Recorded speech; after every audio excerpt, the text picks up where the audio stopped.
Split is a beautiful city located on Croatia's coastline along the Adriatic Sea.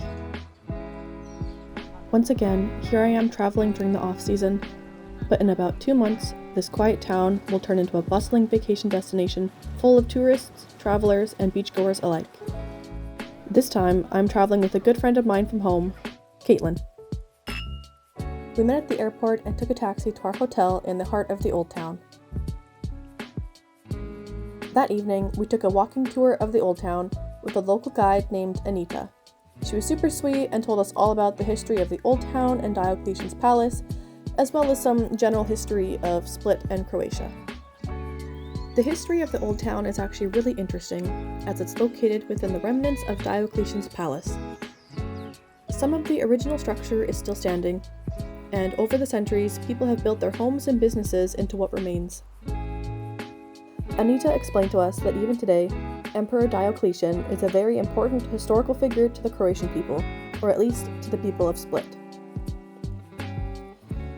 She also mentioned that the Cathedral of St. Dominus is considered to be the oldest Catholic cathedral, which remains in use in its original structure in the entire world.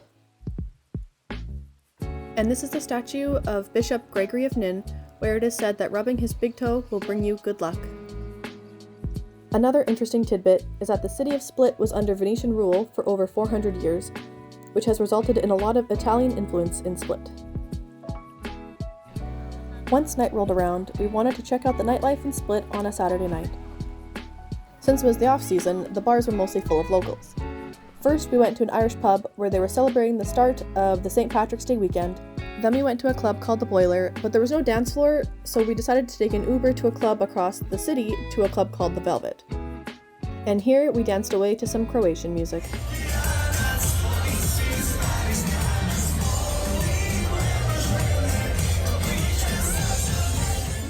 The next morning, we had breakfast by the sea, then took a quick 15-kilometer Uber ride to Klis Fortress.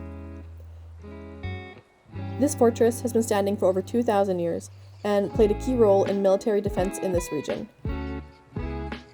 Due to the unique tiered layering of defense walls, Klis Fortress was easily defendable from above, making it unconquerable from a direct attack.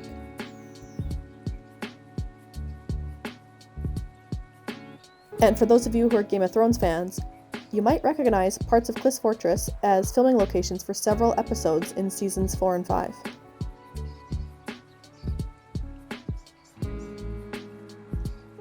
After spending the afternoon at the fortress, Caitlin went for a nap and I decided to climb roughly 500 steps to see the city of Split from different vantage points.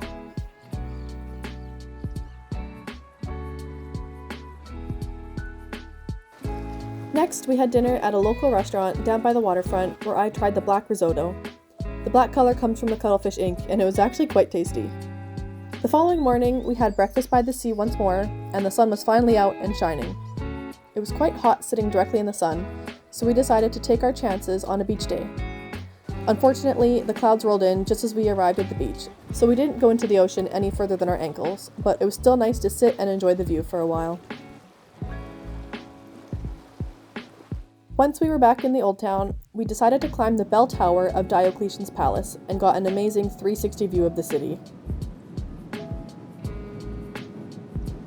It was so windy up there, but the view was definitely worth the climb.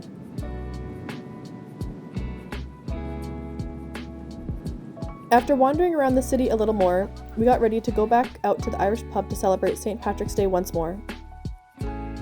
After a fun evening of making friends with some other travelers, we packed our bags and got ready to head to the airport the next morning.